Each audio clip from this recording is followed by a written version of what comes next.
Without the Shared Prosperity Fund, I don't think myself and Clean to the Core would be where we are today, so it's a big thanks to them really. None of this would have been possible without the support and help received from Neath for Talbot Council and the Shared Prosperity Fund. I'd highly recommend any company to reach out to the economic development team in Neath for Talbot Council. They're really experienced, they're really supportive, and they made the whole process super easy and super enjoyable for us. I was successful with the funding from the Shared Prosperity Fund and Big Ideas Wales, and without that money I wouldn't be here now.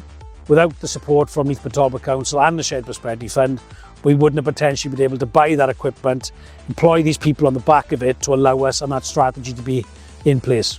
Because of the money we received from the Shared Prosperity Fund, we were able to purchase 2 brand new embroidery machines, latest state-of-the-art, because we do a lot of high quality and specialised embroidery. So if anybody else is thinking of setting up their own business and starting to do something, I'd highly recommend reaching out to the economic development team at Neath for Talbot Council, because they've been such a great help to me, and I would just recommend it.